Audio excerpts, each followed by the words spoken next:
Hey, salut à tous, bienvenue sur l'épisode numéro 416, la review, j'ai envie de dire la suite du 415, ça me paraît un peu logique, mais c'est le cas.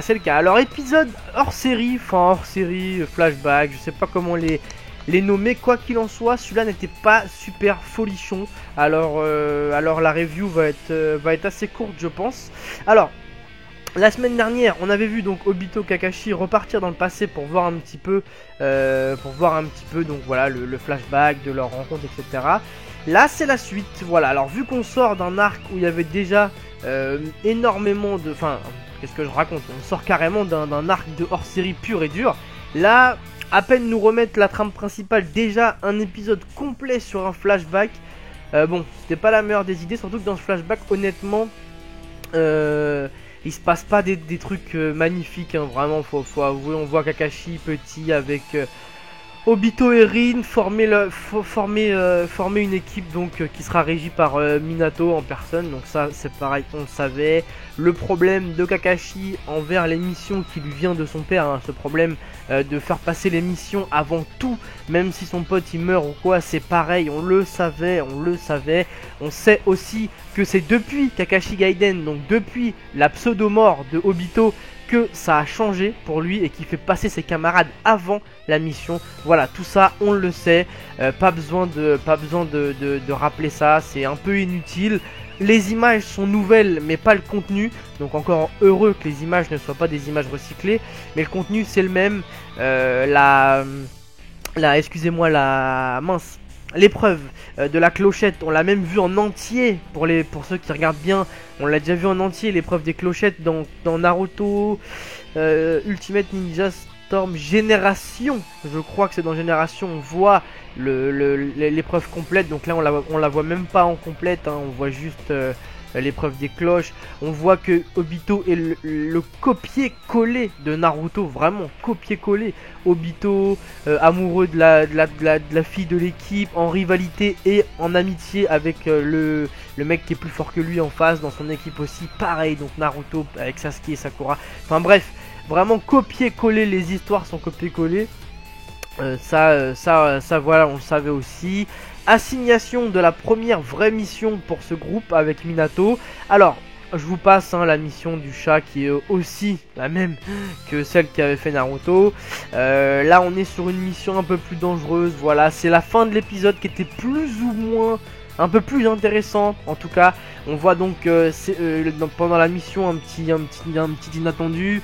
Minato, Obito qui vont combattre des mecs qui les suivent pendant que Rin et Kakashi continuent l'aventure. Donc petit combat en association Minato, Obito, pas trop mal.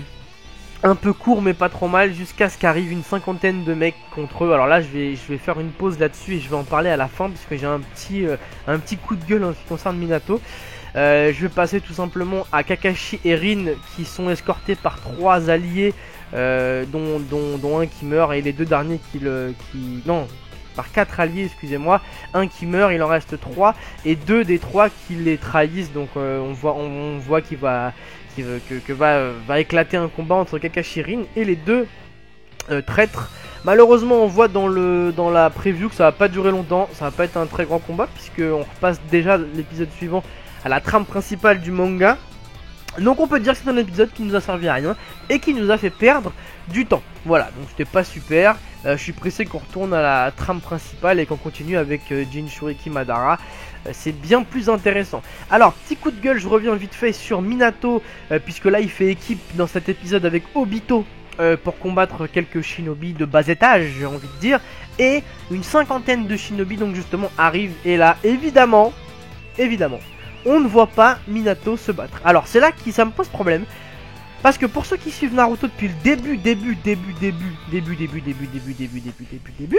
on nous a bassiné avec ce ninja. On nous a vraiment bassiné avec Yandaime Okage, le 4ème, le plus fort de tous, etc. Vraiment on nous a saoulé avec ça. Même dans Storm 2, si je dis pas de bêtises, la vidéo d'opening, c'est carrément Minato, carrément. C'est que lui. On le voit, le héros, on le voit à moitié, il brille et tout. Enfin, bref, on nous a vraiment, au début de Naruto, on nous a saoulé avec ce shinobi, Namikaze Minato, le plus fort de tous, le meilleur Hokage, le je sais pas quoi, je sais pas quoi, je sais pas quoi. Par la suite, bon, on a bien vu que ça avait évolué avec Hashirama, bon, qui fait qu'une bouchée de Minato, etc., etc. Mais on nous a saoulé avec lui. Et pourtant, moi c'est un perso que j'aime, hein, Minato, hein, je le précise dès maintenant, hein, c'est un perso que j'aime. Mais j'ai un coup de gueule sur ce perso parce qu'on ne le voit jamais combattre. Alors, je m'explique. Là, bon, évidemment, là, on n'appelle pas ça combattre, hein. Il a mis un coup de poing à un mec, deux coups de kunai à deux autres mecs, bon, ça, on s'en fout. Moi, ce qui me pose problème, c'est quoi? C'est que, à chaque fois qu'il y a eu des grands combats avec Minato, c'est toujours coupé et on ne le montre pas. Je refais un petit flashback dans le passé. Ça a commencé avec Kakashi Gaiden, la mission du pont Kanabi, pour ceux qui connaissent bien. On voit Minato qui doit faire face à une armée, hein, on le voit, il est dans les tranchées avec des gens de Konoha, etc. Et il doit faire face à ça. On voit qu'il a réussi à tous les battre, mais on ne sait pas comment. Voilà, on ne sait pas, on ne voit pas, on voit le début, ça coupe, et à la fin, on apprend que le gars il a battu tout le monde. Voilà. Quand il a affronté Killer Bee avec Raikage, pareil, un tout petit combat vite fait, on voit rien du tout. Là encore une fois, on voit plein d'ennemis autour de lui. Je suis persuadé qu'on ne verra rien du tout du combat. Voilà. Il y a que finalement le combat contre. Comment il s'appelle, contre l'homme masqué, qui était plus ou moins sympa. Non, qui était même très sympa. Il y a que ce combat là qu'on a vu de Minato. Mais nous, ce qu'on veut voir, c'est Minato vs plusieurs personnes, puisque c'est ça l'utilité de Minato, avec ses téléportations, avec ses sauts, etc. Son atout principal, c'est de pouvoir se téléporter partout, de faire danser les ennemis et de pouvoir tous les battre d'un coup. C'est vraiment ça son spécial à Minato. Et à chaque fois que ça arrive dans le manga, on ne le voit pas. Donc ça commence un petit peu à être saoulant. Minato, c'est soit des 1 contre 1, donc, et encore vite fait, hein, on le voit jamais se battre vraiment longtemps. Mais quand il y a plusieurs ennemis, et c'est là qu'on se dit ah, enfin Minato va nous montrer ses capacités. À chaque fois, c'est fail, il se passe rien du tout, et on apprend plus tard qu'il les a niqués. Voilà, ça me saoule. Moi, j'attends de Minato la même chose que Madara contre l'Alliance Shinobi. Le mec, il a 50 personnes, 100 personnes contre lui, il les fait tous danser en souriant, il les éclate tous, la grande classe. Voilà. Et Minato, j'attends toujours, et ça commence à me saouler parce que j'ai l'impression que je ne le verrai jamais. Voilà, donc c'était mon petit coup de gueule à propos de Minato. Il y a beaucoup de fans de Minato, donc n'hésitez pas à donner votre opinion, hein, dans les commentaires. Moi en tout cas ça me saoule, j'aimerais vraiment voir Minato une bonne fois pour toutes contre une cinquantaine d'ennemis, et le voir se téléporter dans tous les sens et faire un carnage. Ça, ce serait vraiment intéressant. Voilà, donc écoutez, n'hésitez pas à laisser dans les commentaires vos avis sur notre Shinobi Minato.